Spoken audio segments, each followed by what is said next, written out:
Guys, এই যে আজকে তোমাদের সঙ্গে একটা জিনিস শেয়ার করব।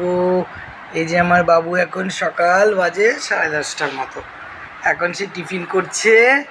এর মধ্যে রয়েছে তোমার, আজকে আমরা রুটি খেয়েছি সকালে, সেখান থেকে রুটি রয়েছে আর একটু খেজুর, আর ওর সঙ্গে একটু ন্যান দিয়ে দিয়েছে ওর মা, আর তোমার একটু কাজুর গুঁড়ো পেস্ট করে দিয়েছে।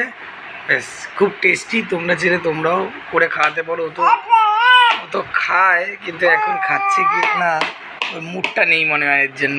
এই যে বাবা একটু নাও, বাবা একটু নাও। ও খেয়ে নেবে, কিন্তু এখন ওর মুডটা নেই খাওয়ার। সে এখন ঠাকুরের সঙ্গে কথা বলতে ব্যস্ত। এই যে গপু দাদার সঙ্গে কথা বলতে ব্যস্ত, মায়ের সঙ্গে। পাপা, তার মাম্মা আজকে টেস্টি করে বানিয়ে দিয়েছে, কিন্তু সে কি করছে, তার মুড নেই। দেখি দেখি দেখি দেখি রাজা, দেখি জান, দেখি আমার আদর কই, আমার আদর, এটা আমার আদর। একটু স্মাইল করো, স্মাইল করো, টাটা।